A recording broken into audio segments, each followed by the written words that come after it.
बच्चों, आज का जो हमारा टॉपिक है वो है मेटल्स एंड नॉन मेटल्स। तो ये जो लेसन है ये हमने डिस्कस किया है, तो आज हम इसकी एक्सरसाइज करेंगे। एक्सरसाइज में सबसे पहला जो क्वेश्चन है वो है which of the following can be beaten into thin sheets?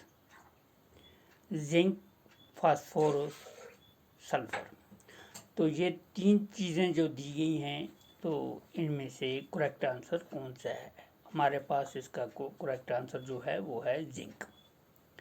As zinc is a metal and metal has property of malleability can be converted in sheets by beating.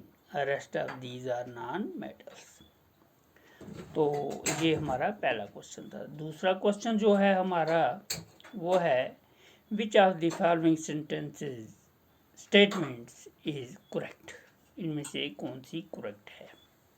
तो जो चार स्टेटमेंट्स दी गई हैं इनमें से जो हमारी करेक्ट है वो है statement C, generally metals are ductile.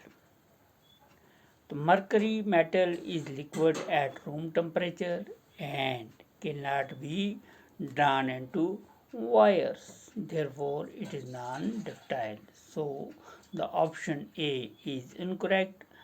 Not a single non-metal is ductile, so option number B and D are incorrect. So as our question number 3, fill in the blanks. The fill in the blanks part A, phosphorus is very reactive non-metal. B, metals are good conductor of heat and electricity. C, iron is more reactive than copper. D, metals reacts with the acids to produce hydrogen gas. तो ये हमारे तीन question हैं। तो हमारा जो चौथा question है वो है, यहाँ कुछ स्टेटमेंट्स दी गई हैं, उन जो ट्रू हैं उनको टी लगाना है, तो जो ट्रू नहीं है फॉल्स है उनको एफ लगाना है। तो जो पहला हमारा ए पार्ट है वो है generally non metals reacts with acids, तो ये फॉल्स है। B, sodium is very reactive metal, ये ट्रू है। सी है copper displace zinc from zinc sulphate solution, ये फॉल्स है। डी जो हमारा है coal can be drawn into wires, तो ये भी फॉल्स है।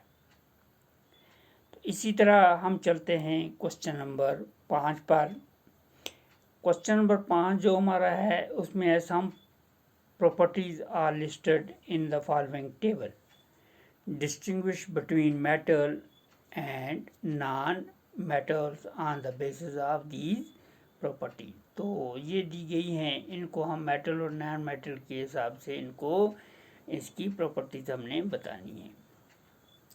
तो सबसे पहली कौन सी है? अपीयरेंस।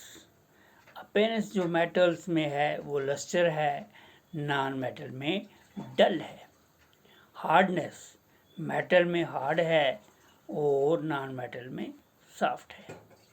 मेलेबिलिटी, मेलेबिलिटी मेटल्स में मिलिएबल है और नॉन मेटल्स में नॉन मिलिएबल है। डक्टाइलिटी, डक्टाइलिटी जो है मेटल्स में डक्टाइल है और नॉन मेटल में नॉन डक्टाइल है।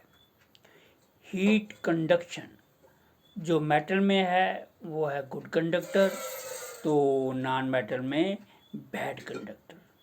कंडक्शन ऑफ इलेक्ट्रिसिटी, तो जो मेटल हैं उसमें गुड कंडक्टर है, जो नॉन मेटल्स हैं उनमें बैड कंडक्टर है। तो इसी तरह हमारा अब आता है question number 6, give reason for the following. नीचे कुछ स्टेटमेंट्स दी गई हैं, उनके हमने रीज़न देने हैं। तो पहला जो है aluminium foils are use to wrap food items. तो इसका जो है रीज़न क्या है, aluminium foils are use to be wrap food items because aluminium is highly malleable, it can be beaten into thin sheets, moreover it does not react with food। तो जो B हमारा है वो है metal are the good conductor of heat and electricity because therefore immersion rod for heating liquid are made of metallic substances। तो सी जो है वो है the reactivity of zinc is higher than copper because only a metal of the higher reactivity can displace a metal of the lower reactivity from its salt solution.